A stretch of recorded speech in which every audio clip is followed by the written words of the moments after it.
महान ऋषि विश्वासर्वा और दैत्यराज सुमाली की राजकुमारी केकसी का पुत्र रावण रामायण का एक प्रमुख प्रतिचरित्र अर्थात खलनायक था। वह एक ब्राह्मण और राक्षस के मिश्रित वंश का था। वह लंकाधिपति था और अपने 10 सिरों के कारण दशानंद के नाम से विख्यात हुआ। वह एक परम शिव भक्त, प्रकांड विद्वान, राजनीतिज्ञ और बलशाली योद्धा था। उसके शासन काल में लंका का वैभव चरम पर था।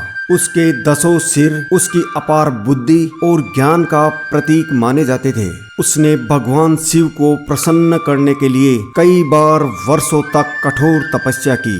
रावण की कठिन साधना का ही परिणाम था कि उसने इतने जटिल शिव तांडव स्तोत्र की रचना की। इस स्तोत्र में भगवान शिव की महिमा का गुणगान है।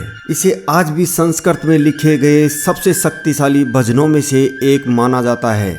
एक बार अपनी घोर तपस्या के दौरान शिव को प्रसन्न करने के लिए एक एक करके अपने 10 सिर काट कर शिव को अर्पित करने का प्रयास किया। उसकी इस प्रचंड भक्ति से प्रसन्न होकर शिव ने उसके 10 सिरों को वापस लौटा दिया और उसके बाद उसे अमरता का वरदान दिया।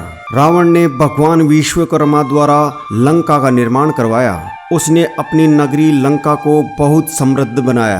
कहा जाता है कि उसके शासनकाल में सबसे गरीब लोग भी सोने के बर्तनों में खाना खाते थे, जिससे उसके कुशल शासन का पता चलता है।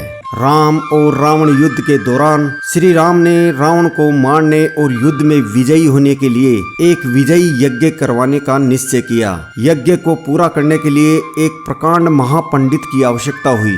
चूंकि रावण चारों वेदों का ज्ञाता था, इसलिए श्री राम ने उसे ही पौरोहित्य के लिए आमंत्रित किया। तो रावण ने अपनी विद्वता का मान रखने के लिए इस विजय यज्ञ को संपन्न करवाया और यज्ञोपरांत श्री राम को युद्ध में विजयी होने का आशीर्वाद भी दिया।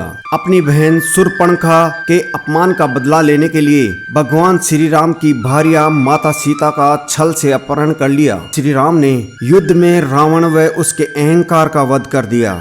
रावण की मृत्यु को संसार आज अच्छाई की बुराई पर जीत के प्रतीक के रूप में देखती है, जिसका उत्सव विजयादशमी या दशहरा के रूप में मनाया जाता है। जब रावण युद्ध के मैदान में मृत्युशैया पर था, तो भगवान राम ने अपने छोटे भाई लक्ष्मण को समझाते हुए कहा कि रावण जैसा विद्वान और ज्ञाता इस संसार में दूसरा कोई नहीं है। अतः तुम उनसे जाकर विनती करो और शिक्षा ग्रहण करो।